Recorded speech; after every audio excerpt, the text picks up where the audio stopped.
तुला शिकवीन चांगलाच धडा या मालिकेच्या आजच्या भागात आपण पाहणार आहोत.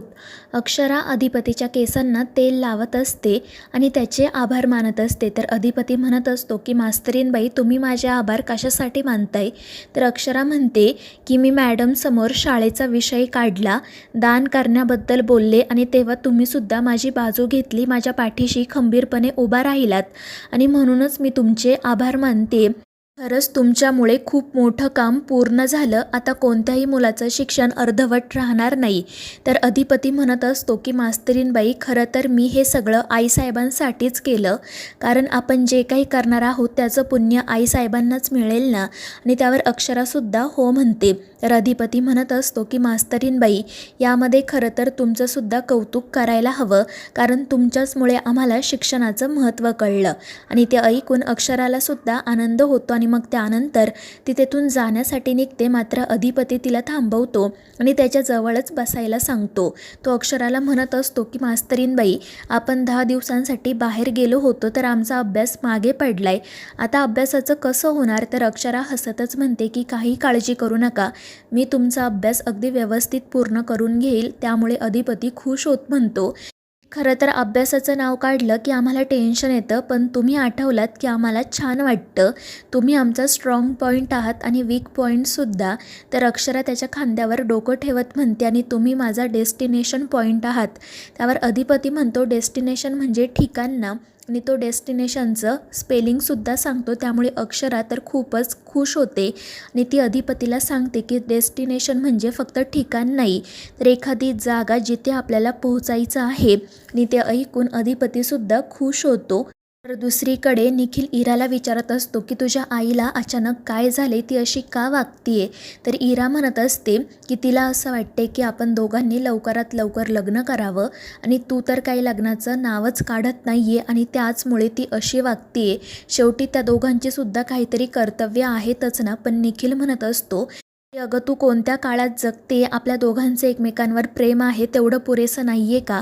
आणि आपण लग्न करणारच आहोत ना. त्यावर इरा म्हणते, अरे हो, हे मला माहिती आहे, पण मी तिला कसं पटवून देऊ? त्यामुळे आता आपल्याला असं काहीतरी करायला हवं की ज्यामुळे त्यांना समजेल की तुझं माझ्यावर खूप प्रेम आहे. आणि मग ती निखिलला एक प्लॅन सांगते आणि तो प्लॅन ऐकून निखिलही खुश होतो. दुसरीकडे अधिपती आणि अक्षरा मगाशी जे काही वागलेले असतात त्यामुळे भुवनेश्वरी खूप चिडलेली असते. तर दुर्गी म्हणत असते की बघ ताई, मी तुला सांगत होते ना की ती सुनबाई हळूहळू अधिपतीला आणि मोठ्या मालकांना तिच्या ताब्यात घेण्याचा प्रयत्न करते. आता आपल्याला काहीतरी करायला हवं. तर भुवनेश्वरी म्हणते की मी या घरात असेपर्यंत सुनबाईंना असं काही करता येणार नाही. त्यांना फिरायला जायचं आहे ना, आता मी बघतेच त्या कशा फिरायला जातात ते. त्यानंतर दुसऱ्या दिवशी सकाळी अक्षरा फुलपगारे सरांना कॉल करते आणि त्यांना सांगते की मी घरात आपल्या शाळेबद्दलचा विषय काढला, अधिपतींसोबत बोलले आणि ते फी माफ करायला त्याचसोबत शाळेचं इतर साहित्य द्यायलासुद्धा तयार झालेत. आणि ते ऐकून फुलपगारे सरांना खूप आनंद होतो. ते अक्षराचे आणि अधिपतीचे आभार मानतात. दुसरीकडे इरा घरात सकाळपासून दिसत नसल्याने आई काळजीत असते. ती बाबांना इराबद्दल विचारते, पण बाबांनासुद्धा काही माहिती नसते. आणि मग तितक्यात इरा आणि निखिल त्या ठिकाणी येतात. त्या दोघांनी लग्न केलेले असते आणि त्यांना बघून आई आणि बाबांच्या पायाखालची जमीनच सरकते. तर दुसरीकडे अधिपती अक्षराला सांगत असतो की आम्ही शाळेचं सगळं साहित्य शाळेत पाठवून दिलं आहे. आणि ते ऐकून अक्षरा तर खूपच खुश होते. तर इकडे इराला बघून आई आणि बाबांना मोठा धक्का बसलेला असतो. तर इरा हसतच त्यांना सांगते की तुम्हाला असं वाटत होतं ना की आम्ही दोघांनी लग्न करावं, मग बघा आम्ही लग्न केलं आहे. आणि इराचं असं वागणं बघून आई बाबा तिच्यावर खूप चिडतात.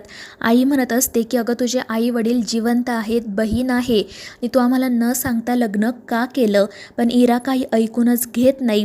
ती त्या दोघांनाही उलट उत्तर देत म्हणत असते की आत्तापर्यंत आम्ही लग्न केलं नाही म्हणून तुम्हाला प्रॉब्लेम होता, आता आम्ही लग्न करून आलोय तरीही तुम्हाला प्रॉब्लेम आहेच का? मी नेमकं काय करायचं ते तुम्ही सांगा तरी. खरं तर तुम्हाला तुमची मोठी मुलगी जे करते तेच योग्य वाटतं आणि मी जे करते ते चुकीचं. आणि मग ती अक्षराचं नाव घेऊन तिच्याविषयीच वाईट साईड बोलायला सुरुवात करते. त्यामुळे आई आणि बाबा अजूनच चिडतात. ते इराला समजवण्याचा खूप प्रयत्न करत असतात, पण इरा काही ऐकून घ्यायला तयारच नसते. ती म्हणत असते की मी काय केलं आणि काय नाही केलं याचा तुम्हाला काही फरक पडत नाही. तुम्हाला फक्त ताईचंच कौतुक. ती जे काही करते तेच तुम्हाला योग्य वाटतं आणि मी जे काही करते ते तुम्हाला चुकीचं. त्यावर आई तिला म्हणते की अगं इरा, हे काय बोलतेस तू? तू सुद्धा आमची मुलगीच आहे ना. आम्ही काय तुला रस्त्यावरून उचलून आणलेली नाही. 9 महिने मी तुला माझ्या पोटात वाढवले. तर बाबासुद्धा तिला सांगत असतात की अगं आम्ही दोघांनी कधीही तुम्हा दोघींमध्ये भेदभाव केला नाही. पण इरा त्यांचं काही ऐकून घेत नाही. ती फक्त त्यांना उलट उत्तरच देत असते. आणि मग ती असंही म्हणते की तुम्ही त्या ताईचं काही कौतुक सांगू नका. ती फक्त एक साधी शिक्षिका आहे आणि तिचं त्या घरामध्ये लग्नसुद्धा फक्त माझ्यामुळे झाले. मी नाटक केलं म्हणून ती एवढ्या मोठ्या घरात जाऊन पडली. नाहीतर त्या भुवनेश्वरी मॅडमने तिला मोलकरीण म्हणूनसुद्धा त्या घरात कधी घेतलं नसतं. फक्त माझ्यामुळे ती मोलकरणीची मालकीण झाली आहे. मात्र तिने मला रस्त्यावर आणलं. तिच्याचमुळे माझं सगळं वाईट झालं. तिच्यामुळे निखिलची नोकरी गेली. आम्ही देशोधडीला लागलो. आणि इराचं असं बोलणं ऐकून बाबांचा स्वतःवरचा ताबा सुटतो आणि ते तिच्यावर हात उगारतात. पण आई त्यांना थांबवते. मात्र या प्रकारामुळे इरा तर अजूनच चिडते आणि ती आईबाबांना सुद्धा वाटेल ते सुनवायला सुरुवात करते. ती म्हणत असते की आता एवढंच बघायचं राहिलं होतं. लग्न करून आलेल्या मुलीचं औक्षण करतात, तिला साडी दागिने देतात. तुम्ही मात्र हात उगारून नवीनच प्रथा सुरू केली आहे. आता एवढंच बघायचं बाकी होतं. तर बाबा म्हणत असतात की इरा, या सगळ्याची सुरुवात तू केली. अक्षराचं नाव घेण्याची, तिला मध्ये ओढण्याची काही गरज नव्हती. पण इरा काही ऐकायला तयार नसते. शेवटी आईच बाबांना शांत राहायला सांगते आणि मग ते निखिलला सुद्धा म्हणते की निखिल, अरे हे काय आहे सगळं? एक वेळ इराने आम्हाला सांगितलं नाही, पण तू तरी सांगायला हवं होतं. त्यावर निखिल म्हणतो की आई, हे सगळं खूप पटकन ठरलं. पण इरा म्हणते की निखिल, तू यांना एक्सप्लेनेशन देण्याची काही गरज नाही आहे. तर आई म्हणत असते की ठीक आहे, नका करू एक्सप्लेन, पण घरात या, मी तुमचं औक्षण करते. मात्र इरा निखिलला थांबवत म्हणते की तू घरात येऊ नको, कारण आपल्याला हक्काने मान मिळवायचा आहे. असा कोणीही उपकार केलेला मान नको आहे. आणि इराचं असं बोलणं ऐकून आईबाबांना खूप वाईट वाटतं. आणि मग त्यानंतर ती आईच्या खांद्यावर हात ठेवत म्हणते की खरं तर मी इथे तुम्हाला आम्ही लग्न केलं हे सांगायला आले नव्हते किंवा तुमचा आशीर्वाद घेण्यासाठी सुद्धा आले नव्हते. मी फक्त या घरातून माझं सामान घेऊन जाण्यासाठी आले होते. आता माझं लग्न झालं आहे तर मी माझ्या सासरीच राहणार, इथे नाही. तर दुसरीकडे अधिपती आणि अक्षरा त्यांच्या ट्रिपची तयारी करत असतात. त्या दोघांनीही त्यांच्या बॅग पॅक केलेल्या असतात. आणि मग अक्षरा अधिपतीला म्हणते की आपण जाण्याआधी आईबाबांना भेटूयात का? तर अधिपती म्हणतो की हो, नक्की जाऊयात. आणि मग तो अक्षरासमोर इराचा देखील विषय काढतो. तो म्हणतो की मला असं वाटतं की इराताईंनी जे काही केलं ते आता तुम्ही विसरून जा आणि मोठ्या मनाने त्यांना माफ करा. तर अक्षरा म्हणते की अधिपती, मी तिला माफ करायला तयार आहे. फक्त माझी एवढीच इच्छा आहे की तिने जे काही केले त्या चुकीचा तिला पश्चात्ताप व्हावा.